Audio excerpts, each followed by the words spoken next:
श्री महाप्रज्ञ गुरवे नमः। जिसके सांसों में रहता है शाश्वत शांति का स्पंदन, उस महाप्रज्ञ को वंदन, उस महाप्रज्ञ को वंदन। सत्य अहिंसा अनेकांत को अर्पित जिसका तन मन, उस महाप्रज्ञ को वंदन, उस महाप्रज्ञ को वंदन। जिसके सांसों में रहता है शाश्वत शांति का स्पंदन, उस महाप्रज्ञ को वंदन, उस महाप्रज्ञ को वंदन।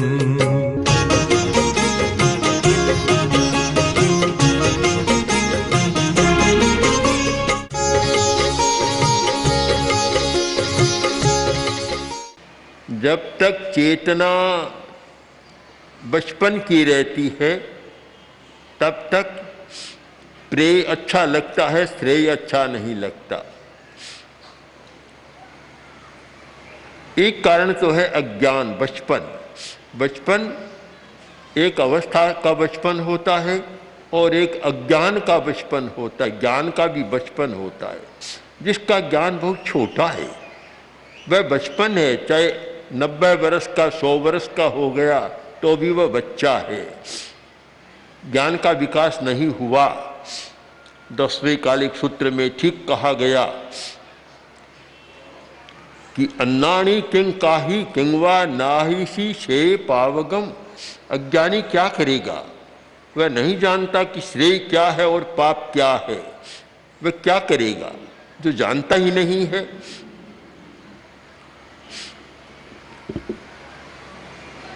पहली बात है, हमें ज्ञान होना चाहिए कि प्रेय क्या है, श्रेय क्या है। पदार्थ के प्रति जो एक मोह है वह है प्रेय, प्रियता। बस प्रियता है। हम प्रियता की बात करें तो बहुत सारे हमारे कार्य, एक सामाजिक प्राणी के कार्य प्रियता के आधार पर चलते हैं। बस श्रेय की बात नहीं सोचता, प्रियता। धन प्रिय है, पदार्थ प्रिय है, वस्तुएं प्रिय है, प्रिय है। इस आधार पर बहुत सारा व्यवहार चलता है। लड़की की शादी हो रही थी, बारात आई हुई थी, शादी हो गई, दहेज भी दे दिया, जाने की तैयारी थी। तो कन्या का पिता बोला कि बड़ी कठिनाई है, लड़की भी देनी होती है और साथ में दहेज भी देना होता है। हमारे सामने कितनी कठिनाई है, दोनों को देना होता है। तब वह वर का पिता बोला कि सेठ साहब कोई बात नहीं, इतनी कठिनाई क्यों करते हैं, दहेज दे दीजिए, लड़की को आप अपने पास रख लीजिए, समस्या का समाधान है। धन प्रिय है, एक नंबर में प्रिय धन, तो बस धन दे दो, लड़की को कोई चिंता की बात नहीं, अपने पास रखो आप ले। प्रियता के आधार पर बहुत सारे व्यवहार चलते हैं और वे व्यवहार बहुत समस्या भी पैदा करते हैं। कठोपनिषद में बहुत सुंदर कहा गया कि श्रेयस्ते प्रेयस्ते दो एतय। श्रेय और प्रेय संपरित्यय विविनक्ति धीरे। जो धीर आदमी है वह दोनों का विवेक करता है, विवेचन करता है और विवेक के बाद वह श्रेय का वर्णन करता है।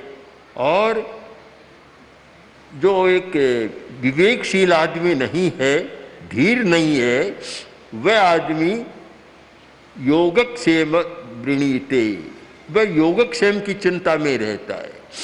योगक्षेम कि मुझे जो नहीं मिला वह पदार्थ मिलना चाहिए। योग और क्षेम, जो मिला है वह सुरक्षित रहना चाहिए। पहली बात तो है कि मिलना चाहिए, दूसरी बात सुरक्षित रहना चाहिए। इस चिंता में, इस उधेड़ बुन में रहता है। यह कठ उपनिषद का एक सुंदर प्रसंग है। श्रेय और प्रेय का एक विवेचन बड़ा महत्वपूर्ण है। और जब तक व्यक्ति इंद्रियों की चेतना में जीता है तब तक प्रेय के पीछे दौड़ता है। इंद्रिय चेतना, अच्छा शब्द भी उसको चाहिए। इंद्रिय चेतना में जीने वाले व्यक्ति को शब्द के पीछे भी दौड़ता है, रूप के पीछे भी दौड़ता है। एक लड़की जा रही थी, लड़का युवक मिला और बोला कि तुम बहुत सुंदर हो, क्या मुझसे प्रेम करोगी? लड़की बड़ी होशियार थी, बोली कि तुम मुझे क्या सुंदर कहते हो?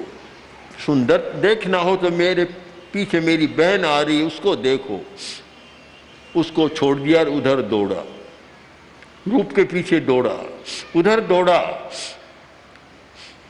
और आधा किलोमीटर गया और देखा तो वह तो बद्दी थी। तो बोला कि आगे तुम्हारी बहन जा रही है? कहा हाँ। तो तुम क्यों आए हो यहाँ? तो उसने कहा कि तुम बड़ी सुंदर हो। अरे सुंदर देखनी हो तो वहां जाओ, मेरी छोटी बहन आगे जा रही है। तो फिर उधर दौड़ा, न वह मिली न वह मिली, बीच में दौड़ता रहा। तो आदमी शब्द के पीछे भी दौड़ता है, रूप के पीछे भी दौड़ता है, गंध के पीछे भी दौड़ता है। बहुत सारे ऐसे पशु हैं, पक्षी हैं जो गंध के पीछे दौड़ते हैं, रस के पीछे दौड़ता है, भोजन के पीछे। हम लोग लाडनू में थे, पूज्य गुरुदेव विराज रहे थे जैन विश्व भारती में। नेमीचंद जी पीतलिया जो मेवाड़ के या बेंगलोर के कहीं थे और जिनको हम 12 मासिया कहते, 12 महीना आचार्य वर्ग की सेवा में रहने वाले थे। 2 व्यक्ति ऐसे थे, ताराचंद जी पुगलिया और नेमीचंद जी पीतलिया, जो 12 मासिया कहलाते। 12 महीना बस उनका घर वही आचार्य वर्ग की उपासना में था। एक दिन गए, मेवाड़ गए, वापस आए। मैंने पूछा कि क्यों गए? 2 दिन में वापस आगे गए क्यों? कि 2 लड्डू खाने के लिए। वह तो संबंध की बात है, पर उनका उत्तर बड़ा अच्छा था कि और क्या इतना श्रम किया और वहाँ जाकर कोई शादी में जाना था, 2 लड्डू खाकर आ गए बस। तो आदमी रस के पीछे भी जाता है, संबंधों को निभाना था इसलिए गए, पर फिर भी 2 लड्डू की बात तो सामने आ जाती है। और भी पता नहीं रस के पीछे आदमी कितना दौड़ता है, कहाँ कहाँ चला जाता है। और भोजन के पीछे तो बहुत है। इसीलिए आज के अच्छे विचारकों ने लिखा है कि रसोई बनाती है व्यक्ति का निर्माण, व्यक्तित्व का निर्माण। रसोई से बहुत जुड़ा हुआ है कि व्यक्ति कैसा बनेगा, बहुत निर्भर है रसोई पर, जीभ पर, स्वाद पर, बहुत कुछ निर्भर है। और वही स्पर्श की बात है। तो इंद्रियों की चेतना में जीने वाला, इंद्रिय जगत में जीने वाला व्यक्ति प्रेय का वर्ण करता है। प्रिय लगना चाहिए बस, इसके आगे क्या होता है परिणाम नहीं देखता कि प्रियता का परिणाम क्या होगा। आज की एक बड़ी जटिल समस्या है ये प्रेम विवाह की। थोड़ा सा संपर्क होता है और प्रेम विवाह कर लेते हैं। मैंने तो देखा, ऐसे तो पता नहीं दुनिया में बहुत होता है, पर हमारे आसपास में जितना देखा उसका परिणाम अच्छा नहीं आ रहा है। एक बार भावावेश में कर लेते हैं अपरिचित के साथ भी कर लेते हैं, न कोई पता न कोई ठिकाना जानते नहीं है, कर लेते हैं और आखिर में निर्वाह होना बड़ा मुश्किल हो जाता है। तो ये इंद्रिय जगत का काम है प्रियता, और आदमी प्रियता के साथ व्यवहार करता है। एक रोगी है, पाचन तंत्र कमजोर है, उसे गरिष्ठ चीज नहीं खानी चाहिए, फिर भी खा लेता है। क्यों खाता है? कि इंद्रियों की प्रियता है, प्रियता का व्यवहार है, इसलिए खा लेता है। बाद में पछताता भी है कि अच्छा नहीं किया, बीमार हो गया, क्या करें।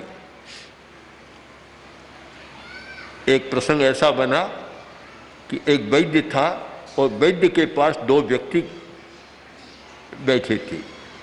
वैद्य ने एक व्यक्ति की नाड़ी देखी और कहा कि भाई तुम्हारी कोई खास बीमारी नहीं है, थोड़ा गरिष्ठ भोजन करो, अभी सर्दी का मौसम है, मेथी के लड्डू खाओ, गूंद के लड्डू खाओ, ऐसे गरिष्ठ भोजन करो, तुम ठीक हो जाओगे। अब दूसरे व्यक्ति की बारी आई, उसकी नाड़ी देखी, देखकर कहा कि तुम हल्का भोजन करो, गरिष्ठ चीज़ें मत खाओ, मिठाई मत खाओ, तली हुई चीज़ें मत खाओ, यह मत खाओ, मलाई मत खाओ, मक्खन मत खाओ, रूखे फाफड़े और उबली हुई सब्जी खाओ। वह बोला, वैद्य जी आपके यहाँ भी पक्षपात है, इतना पक्षपात। पहले व्यक्ति को तो कहा कि लड्डू खाओ, ये चीज़ें खाओ, मुझे कहते हो कुछ भी मत खाओ, इतना बड़ा पक्षपात। वैद्य बोला, तो समझता नहीं है, वह दुर्बल है और दुर्बलता के कारण बीमारी हो रही, और कोई बीमारी नहीं है। पुष्ट भोजन करेगा, गरिष्ठ भोजन, तो ठीक हो जाएगा। तुमने इतना खा लिया पहले कि खाकर बीमार बने हो, तुम्हारे खाने की बीमारी है। इतना ज़्यादा खाया कि तुम्हारा कोलेस्ट्रॉल भी बढ़ गया है, नाड़ी भी बड़ी तेज हो गई है और हार्ट पर भी असर आ रहा है, इस चर्बी भी बढ़ रही है, इसलिए तुम कम खाओ।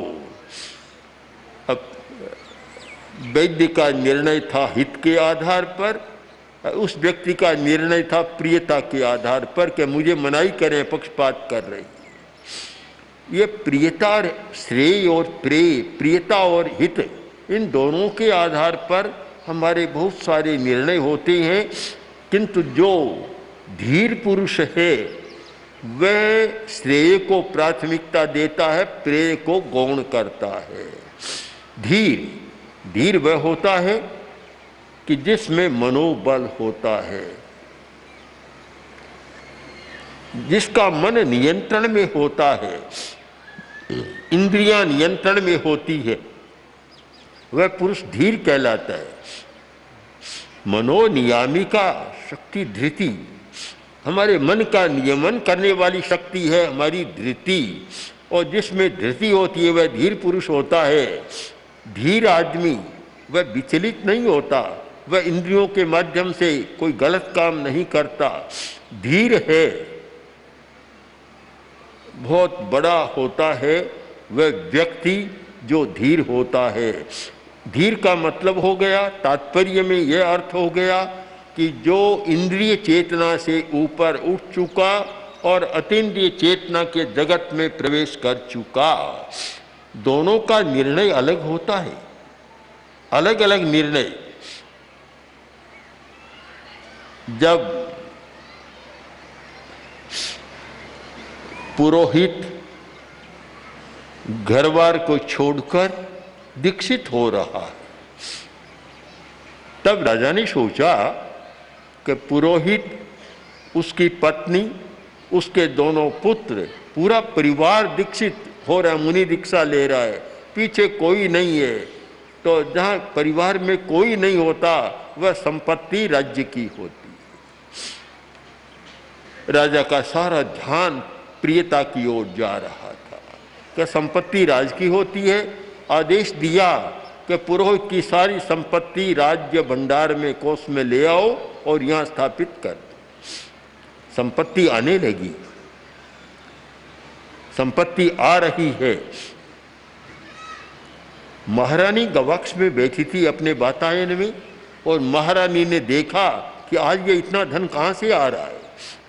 अपने अधिकारियों को बुलाया, बुलाकर पूछा, अरे क्या हो रहा है, इतना धन कहाँ से आ रहा है? तो बोला, महारानी जी आपको पता है कि पुरोहित जी अपने दीक्षित हो रहे, मुनि दीक्षा ले रहे, पूरा परिवार दीक्षा ले रहा है और उनके पीछे कोई है नहीं। दोनों पुत्र पति पत्नी चारों दीक्षा ले रहे, पीछे कोई नहीं है। तो जो पीछे नहीं होता वह संपत्ति राज्य की होती है। इसलिए महाराजा का आदेश है कि सारी संपत्ति ले आओ और खजाने में जमा कर दो। महारानी को बड़ा अटपटा लगा कि ये क्या, कि एक व्यक्ति तो त्याग कर रहा है, छोड़ रहा है, और हमारे पति महाराजा वह उसको ले रहा है, ये तो कोई अच्छा नहीं है।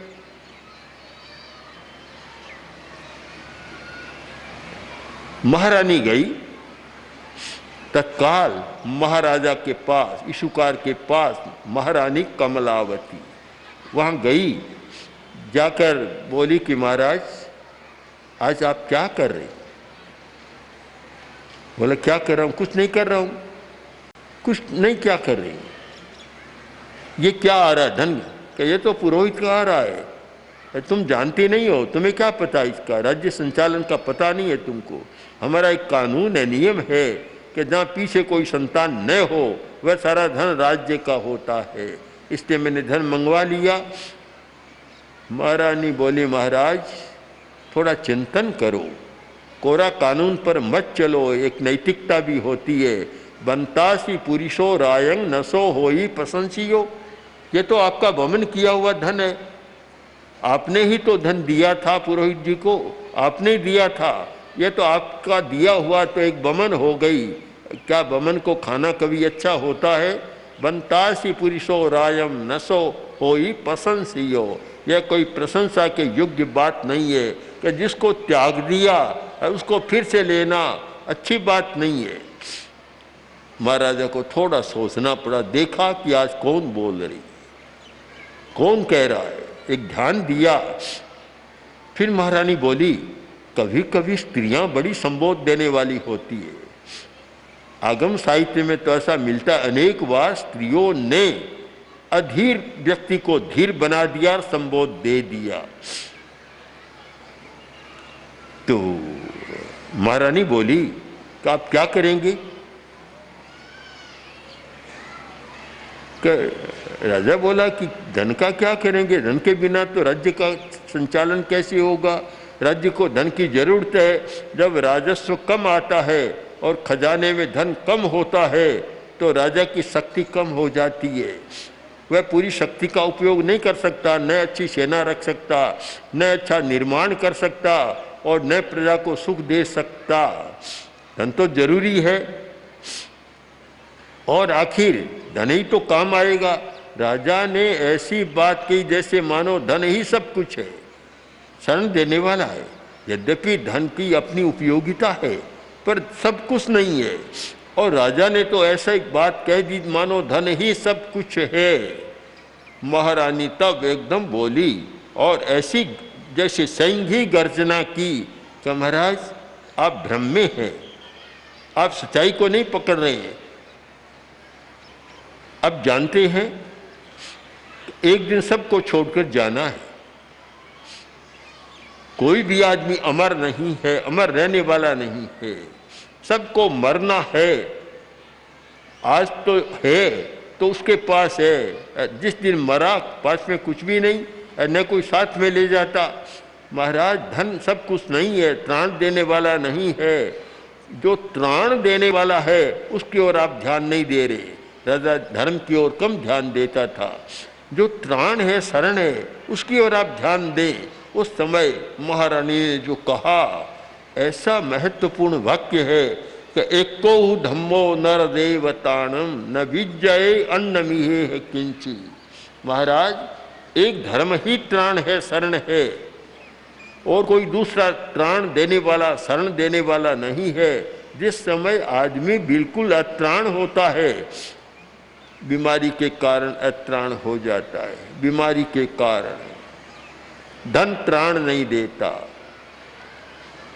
हमारे पास बहुत लोगों का आता है कि अब ऐसी बीमारी हो गई कि दुख ही है बन गया, दुख पा रहा है, छटपटा रहा है। एक महिला का, जो बड़ी धनी महिला है, उसका आया कि लड़का छटपटा रहा है, आप अब उसको कुछ बताइए। मैंने सुना है ऐसे बड़े बड़े धनी लोग जिनके पास अरबों अरबों की संपत्ति थी, और जब मरण नज़दीक आया उस समय हालत ये हुई कि जो जिसके बारे में कुछ नहीं कहना ही अच्छा है। ऐसी हालत हमने सुनी है और साक्षात देखने वालों के द्वारा सुनी है कि क्या हालत होती है। न धन बचा सकता, न परिवार वाला बचा सकता, न डॉक्टर बचा सकता, पीड़ा भोगने वाला भोगता है। उस समय ऐसी स्थिति में एक प्राण दे सकता है तो धर्म दे सकता है। उस व्यक्ति को धर्म की बात सुनाओ, अनित्य अनुप्रेक्षा का प्रयोग कराओ, उस व्यक्ति को सहिष्णुता का मार्ग दिखलाओ, कभी सहन करो, तुम्हारी सहन करने की शक्ति को बढ़ाओ, मनोबल को बढ़ाओ। ऐसा संबल मिलता है कि एक बार पीड़ा से कराहता हुआ व्यक्ति भी खुशी में आ जाता है, झूम उठता है। मैंने देखा है कि ऐसे लोगों की स्थिति को, अंतिम समय की स्थिति को, कि जब उनको कुछ दुख पा रहे थे, छटपटा रहे थे, रो रहे थे, और धर्म का एक दो संबोध मिला, वो सारा दुख गायब हो गया। अंतिम समय में जब होता है बाले मच्चु मुहम पत्रे, आदमी पहले बहुत अहंकार करता है, पर जब मृत्यु के मुख में जाने की तैयारी होती है उस समय सारा चिंतन बदल जाता है। कुछ एक व्यक्ति की बात करूं जो आंखों देखा सच है कि इसी प्रकार के व्यक्ति थे जो धर्म में रुचि नहीं लेते थे, और जब अंतिम समय आया, सामने लगा, मौत का आभास होने लगा, तो गुरुदेव से प्रार्थना की कि मुझे दर्शन दें। गुरुदेव पधारे और बातचीत की तो बोला, आचार्यवर, मैंने तो अपने जीवन में नहीं किया, अब मुझे लगता है कि मैंने बड़ी भूल की है, अब जितना समय बचा है आप मेरा उद्धार कर दें। उन्होंने श्लोक भी कहा, और श्लोक का अंतिम पद यह है कि एते भक्त तारे पर कौन एहसान कीनो, बिना भक्त तारो तो पे तार वो तिहारो है। आपने इतने भक्तों को तारा, कोई एहसान नहीं, आपके भक्त थे, मैं तो आपका भक्त नहीं रहा, तो बिना भक्ति तारो तो पे तार वो तिहारो है। बिना भक्ति के आप मुझे तारो तो वास्तव में आप तारने वाले हो। तो आचार्य बने उनको संबोध दिया, कुछ सुनाया, और फिर उन्होंने प्रार्थना की कि आप प्रतिदिन मेरे लिए साधुओं को अथवा साध्वियों को भेजें और मुझे धर्म का उपदेश दें। हम इस सच्चाई को समझने का प्रयत्न करें कि जब और कोई भी त्राण नहीं देता, न कोई परिवार का आदमी देता, न कोई डॉक्टर देता, और कठिनाई को भोगता है, उस समय यह लगता है कि धर्म की बात सुनता है तो कष्ट भी गायब हो जाता है, कम हो जाता है। बीदासर के एक व्यक्ति मूलचंद जी डूगड़ अच्छे श्रावक थे, व्यवस्था कुशल व्यक्ति थे। कैंसर की बीमारी हो गई, बड़ा कष्ट था। गुरुदेव पधारे दर्शन देने के लिए बीदासर में, दर्शन किए और पूछा कि कैसे चल रहा है। बोले कि कष्ट तो होता है, पर मेरे पास कष्ट की दवा है, इलाज है। क्या? कि जब भी ज़्यादा वेदना होती है आपके गीतों की कैसेट चालू कर देता हूँ और 2-4 मिनट में वेदना गायब, पता ही नहीं कोई कष्ट है क्या। ये एक बहुत महत्व की बात है, और इसको मैं वैज्ञानिक स्तर पर भी कह सकता हूँ कि शरीर विज्ञान के आधार पर इसकी व्याख्या की जा सकती है कि जब ज़्यादा कष्ट होता है उस समय डॉक्टर इंजेक्शन देते हैं, मॉर्फिया का इंजेक्शन देते हैं, तो हमारे शरीर में भी एक वह रसायन पैदा होता है जिसका नाम है एंडोर्फिन। एंडोर्फिन नाम का एक रसायन पैदा होता है जो इंजेक्शन का काम है, वही काम इसका काम है कि जब कोई आदमी भक्ति में जाता है, वैराग्य की तीव्रता में जाता है, श्रद्धा की तीव्रता में जाता है और धर्म की बात को ऐसा करता है, उस समय व्यक्ति के मस्तिष्क में एंडोर्फिन नामक एक रसायन पैदा होता है और वह पैदा होता है तो पीड़ा गायब हो जाती है।